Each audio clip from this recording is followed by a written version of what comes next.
Paris can be divided into two types of people. Those who'd believe you when you said there was an enormous beaver living in the Canal Saint-Martin, and those who wouldn't believe you. Urban legend. I've seen it no less than 3 times. Is this like our Canal Loch Ness? So, after hearing an animated debate about the existence of this beaver, I decided to dig a little bit deeper. But I had no idea that my digging would reveal a monstrously bigger story. So here comes that story, one that took me on twists, turns, through the sewers of Paris and to the office of a Paris mayor, and out to the far corners of France, Australia, and deepest Africa. So get comfortable, for here comes a story about Paris that I guarantee you've never heard before. So, full confession, this episode started almost like a bit of a joke, delving into the mystery of a huge beaver in the Canal Saint-Martin. I'd seen the beaver, and I knew others had seen it, I knew others didn't believe it, but I had to, look around a little bit more to see what people would say. But firstly, if you've never heard of the Canal Saint-Martin, it runs through the 10th arrondissement of Paris. It's a bit like a kind of magnet for hipsters and young people who go and hang out in the summer and have a drink, have a picnic. And it's probably most famously now known as the scene where Amélie was skimming the stones in the 2001 hit film Amélie. I loved the idea of doing an episode about this canal, but even more so about this huge beaver, talking to witness, getting their testimonials, maybe meeting some interesting characters along the way. And everything was going according to plan. Some people said they'd seen the beaver, like this woman. So I saw a big something swimming in the canal, and it was a big head, like the size of a human head, I'd say. And it was coming closer and closer, and it was, as it came closer, I saw it's not actually a human face on it, and it was some kind of animal. And it looked like, I'm not the best with animals, but something between a rat and a bear. As big as a bear? That certainly sounded outrageous. Others said it sounded like a myth, like this woman. I come here 10 years ago every day, and there is nothing in the canal. Sorry. No, that's good. I want to try and understand. Okay. In Scotland they have a Loch Ness monster. Yes. Yes, we know. Maybe there's one here. Oh, maybe, but... Maybe. You just have to jump and look after you. After you. After me, yes. So she said that after coming down every day, she was sure there's nothing in there. But one thing was for sure, a lot of people were happy to just dismiss the idea of anything but rats living in the canal. Most of the people here drinks a lot, so maybe they are really drunk when they see the big animal. Because, like I said, I'm here since long time, so I think there's no animal. After all, many argued, the Canal Saint-Martin in Paris isn't exactly a thriving ecosystem when it comes to flora and fauna. One man suggested that any talk of beavers was nothing but an urban legend. 2 years ago, they emptied the canal, all police, and they found a dead body in here. So maybe it was the beaver, I don't know. Did they actually find a body? Yeah, actually. Sure? Yeah. Before you get excited, there was no body. That's not what this story's about. You find very interesting things in here, like cars, scooters, like Beavers? fridge, like many things. Sofa, you can build a house when they empty the canal. Including pets. Including pets. He made a good point. Back in early 2016, workers from the Paris City Hall started this mammoth operation of draining the entire canal to clean it. It was the first time it was emptied since 2001, and the draining turned up all sorts of intriguing objects. There was a gun, there were computers, there were knives, a wheelchair, scooters. There were about 100 bicycles, and countless beer and wine bottles. But there were also loads of fish, some rather big, which kind of got me thinking there probably are other animals down in that canal. But I'll tell you what, there wasn't much talk of the beavers. Anyway, I figured I had enough testimonials about this beaver to at least start making a good beaver story. But the last interview of the day changed everything. I found her sitting pensively looking over the canal. She was sitting on a bench right in front of some stickers that someone had stuck onto a green railing, and all 3 of these stickers said in big letters, "J'existe," which means I exist. So you're sitting here on the canal, Yes. just looking. Yes, I have an appointment Okay. with a doctor, but I prefer to stay before here because I like. You like to look at the canal? Yes, and I especially like all the canal, the trees, and that little. J'existe. She had an almost wistful look in her eye, this woman. I started to probe her about the animals in the canal, leading up, as I had with all the other interviews, to whether there was actually a beaver in there. Then, the very next words out of her mouth changed the story, and somehow made a beaver, huge or otherwise, seem so insignificant. And just for the record, while I do have the name of this woman, I've decided not to use it because what she's about to confess is actually illegal and kind of worrying. Have you ever seen any animals in the canal? Animals? Yeah. Ducks. Ducks? That's all. That's all? Someone told me that there is an enormous beaver, a castor. Oh, it will be nice. You don't think so? I don't know. But do you think it's possible? Yes, why not? Well, a lot of people say it's impossible. I know there is crocodiles. I know. How do you know that? I put them. You put them in there. But it's a secret. Is that what you're seeing the doctor about? Shh. I put 2 of them here. Did you really? Yes, it is real. You honestly put 2 crocodiles Yes, into but the canal little. sometime? Yes. Are you serious? Yes, I'm serious. When did you do that? A year ago. How big were the crocodiles? Yes, but I don't know where they are But now. how big were they when you put them Oh, in? very little. That's about 30 centimeters. Yes, babies. Now, I realize how incredulous I sound in this interview with her, but I just couldn't believe my ears, and I was getting an earful. This woman was saying she'd released 2 crocodiles into a canal in central Paris. The reason I was sounding so disbelieving was because I'd never heard anything like it. I didn't for 1 second believe what she was saying was true. But still, I had about 100 questions. Everything I threw at her, she seemed to have an answer for. I mean, a crocodile is a very strange thing for a canal. Yes, but I think they went away. You think they went away? Yes, naturally. Where for a did you, little where travel. Did you, where did, You know, they like to travel. where did you release it? Was it here? No, it was a little over there, She pointed vaguely in the direction of the locks near the Rue du Faubourg du Temple. over the bridge. So tell me about that night. You came with 2 crocodiles in your Yes. handbag? No, I had a special bag. Yeah. And with because they're heavy, Yeah. you know. Of course. And so I put something for the mouth. Yep. You know, something. You closed their mouth so they wouldn't Yes. bite you. They were nice. They were nice. But- And then you took the thing off the mouth before you put them in the I water? put- You took it off though? Off the mouth. Naturally. Yeah, naturally, of course. Just making sure.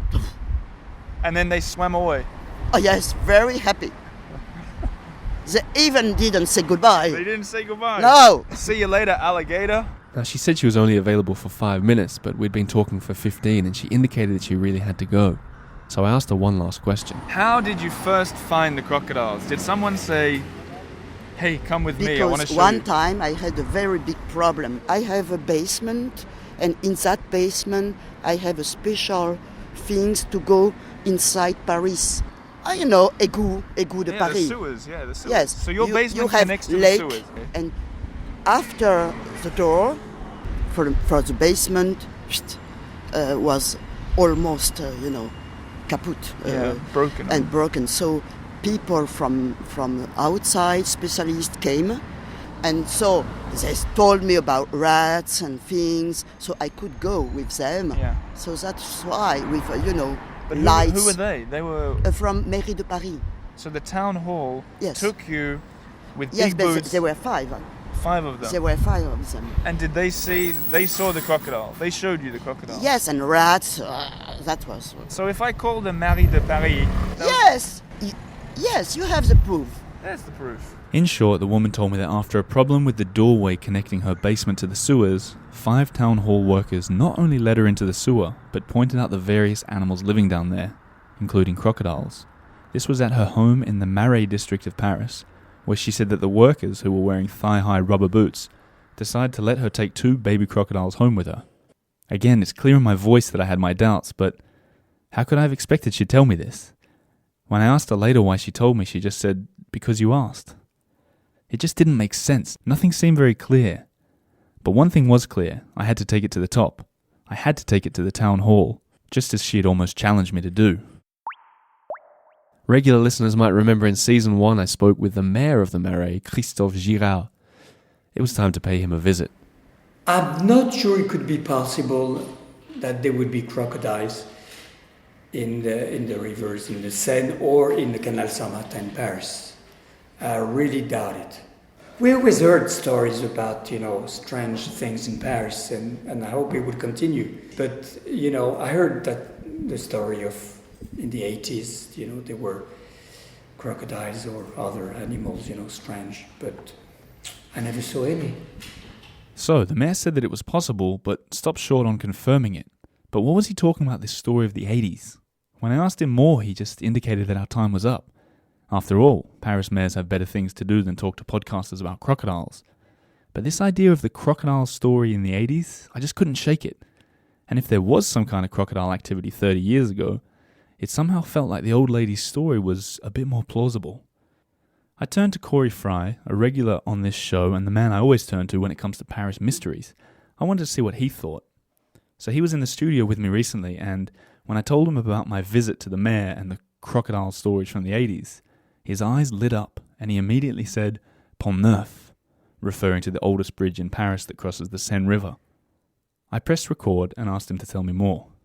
Okay, so this is what, as I understand it, this is what happened. It's a bit of a legend of this sort of beast, this creature underneath the streets of Paris. 1984 is exactly when the sewer workers were going down and doing their work and maintenance down there, and they noticed a strange phenomenon where all of the rats had disappeared in the sewers. Usually they'd be everywhere, and then all of a sudden they're gone.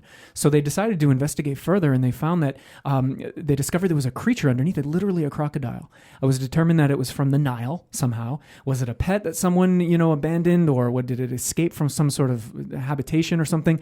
They don't know, but they ordered the pompier, the fire department, to go down there, and they wrangled this rather small crocodile that was still a baby, in fact, and it was struggling to survive down there, living off of rats, and they managed to save it and move it out, I believe. Now, I think that it was shipped out to an aquarium somewhere in France. I'm not sure exactly where, but that's what I heard. I scoured the internet to confirm Corey's story, and it didn't take long until I struck gold. March 7th, 1984, authorities actually found a crocodile down near the Pont Neuf, and they captured it alive. So the stories about a crocodile in the Paris sewers were actually true, it seems.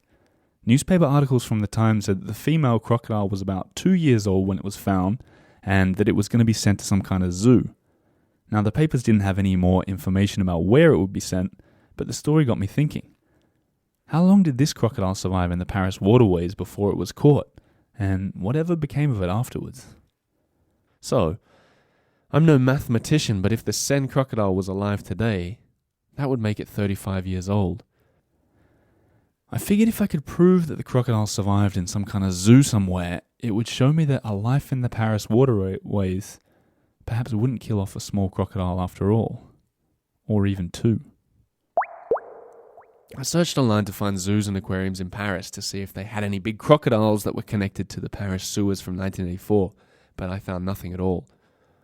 But then I widened the search to all of France for any zoos with a prize crocodile. And it was then I stumbled upon the Aquarium de Vannes in western France's Brittany, and that seemed to fit the bill. I emailed to ask for an interview about their crocodile just to confirm the story that the internet said. But they were extremely evasive. They responded to me in French, and I've translated it here. Unfortunately, the Aquarium of Vannes is going through a very difficult period. We're having several layoffs, and it's going to be impossible to organize an interview. I regret to inform you that it won't be for another 3 months that we'll be able to respond to your interview request. 3 months? What were they trying to hide? What takes 3 months to get rid of? A crocodile? I didn't have 3 months to wait, so I called up the zoo, and the receptionist answered, and bingo. She seemed to confirm the story. Oups. Allô, bonjour. Hello, bonjour. Je vous écoute. I'm a journalist, and I'm doing a story about animals, and I'm talking about the crocodile that was found in Paris. What do you want to know about the crocodile? So firstly, is it true that you have the crocodile? Yes. And can you tell me what her name is and how big she is? She is 2 meters 50 long, and we call her because she's a female, Eleonore. Can you confirm to me, tell me the story of how you got that crocodile? It was found in the Paris igloo. The sewers, yeah. Sewers, by the firemen in 1984, and as the aquarium was built open to the public in July 1984, they let us to bring back to Van the crocodiles. Wow. There were no aquarium in Paris at this time.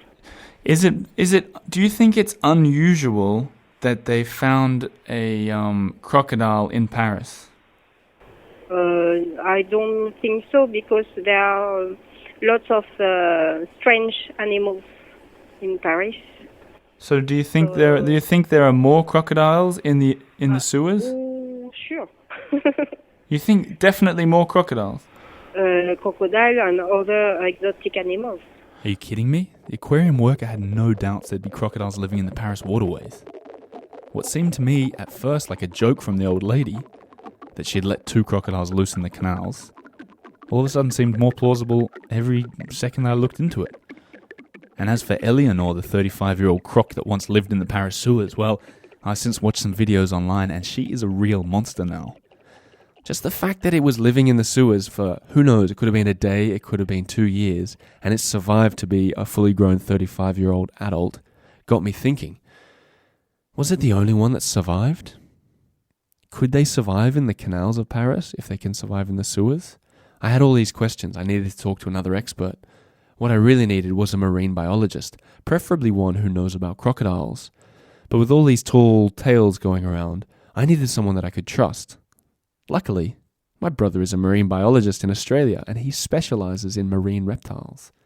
So I called James G., my little brother, and I asked him, could a crocodile survive in conditions like the Paris Canal Saint-Martin?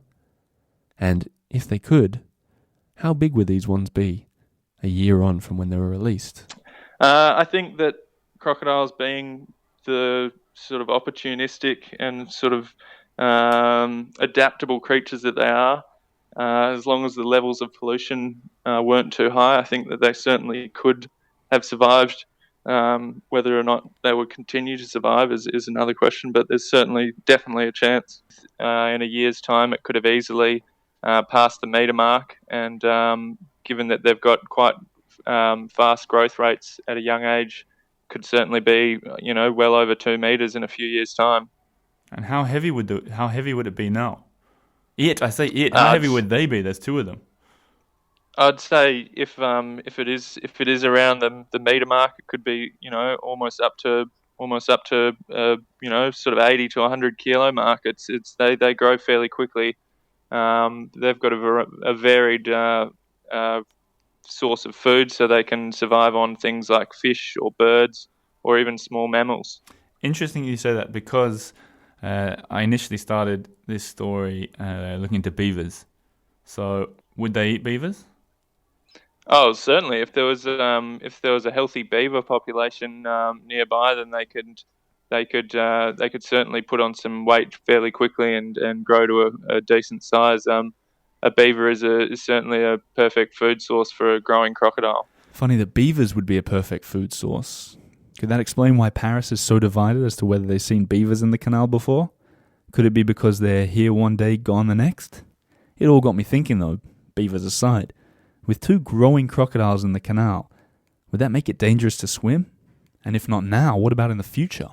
What about in, say, 2050? I'd say in 2050, if that crocodile is still there, and even more so if there were 2 and they were able to become a breeding pair, I would certainly be more than cautious to go anywhere near the edge of the canals there. If they're feeding on a healthy population of beavers, stray dogs and the like, they could be getting to some serious sizes. And the way that crocodiles prey on animals is through ambush and stealth. So it's more than likely that they could go undetected for a number of years if they were to be found in the canal. A breeding pair? That's something I hadn't considered. What if the crocodiles were a male and a female? And what if they were in hiding? The old lady said clearly that she released them last year, which was right after the canal was drained. In other words, it'd probably be another 10 years before they drain the canal again. That's plenty of time for a crocodile to remain undetected, to breed, and to grow in size and appetite. Indeed, does it mean it would be dangerous to be near the canal these days? And these things, when they're full adult size, they can get up to 6 meters long, and that's something that you certainly don't want to be messing around with. You know, there's no railing at most of the canal. And that certainly increases the chance that something could jump up and pull you in without a second's notice. My mind flashed back to this summer when the City Hall opened the Canal d'Ourcq, which connects to the Canal Saint-Martin, and they invited Parisians to go swimming. I thought back to how I was among the first to jump into the water. If there was a 1-meter crocodile beneath me, was he sizing me up that day? If the marine biologist's words aren't enough to make you think twice about swimming in the canal, I don't know what would. As for me, since I've been making this story, I've become fascinated by the canal and whatever might be inside it. I'll admit, I've even become jumpy. Recently, I was walking along the waterside at night when a splash in the water made me jump out of my skin. It turned out it was just a duck landing in the water, but I was on edge. As for the rest of you, I'm sure that the idea of a pair of canal crocodiles is hard to swallow. But perhaps not. Thinking back, I remembered how many people had doubted the idea of a beaver in the canal, and there's no doubt in my mind they'd feel the same way about a crocodile. To test it, I spoke to a barman, Kevin, who runs the Cork and Cavern bar right in front of the canal, and I asked him, do you think there's a crocodile in there? Is it even possible? Why not? Maybe somebody had a pet crocodile and let it out there. Why not? No, why not? Seriously. Or down the toilet or whatever, probably. Yeah. That wouldn't worry you as a bar Well, owner? you know, I can't swim, so I don't jump in the canal that often, so it doesn't worry me at all. But no. people do jump in swim. Yeah, but it's supposed to be, what do you call that, illegal? Yeah. So if they want to jump in there, that's their problem with the crocodile afterwards, no? Why not, he said, just like the worker at the aquarium. I realised that, similar to the beaver, Paris could probably be divided into two groups here as well. Those who'd believe that there's a pair of growing crocodiles in the Canal Saint-Martin, and those who wouldn't. As for me, it's clear that when I spoke to the old lady, I didn't believe her. You can hear it in my voice. And still, part of me can't shake the idea that she was pulling my leg, just telling the story for the sake of it. I remember how she was sitting there wistfully, looking at those j'existe signs, I exist, with a smile. Maybe it was a metaphor for the crocodiles that she says she led into the canal. Did they exist? So, what do I believe? Are there two crocodiles in there, or not? To be honest with you, I don't think it really matters. Hearing the lady's stories, talking to the experts, it's been enough to make me think twice about going too close to the water's edge. And whether all these stories are true or not, one thing's for certain. You never know what's down there ready to pull you in. That concludes Season 2 of the Earful Tower. Thanks for listening. Season 3 on the way.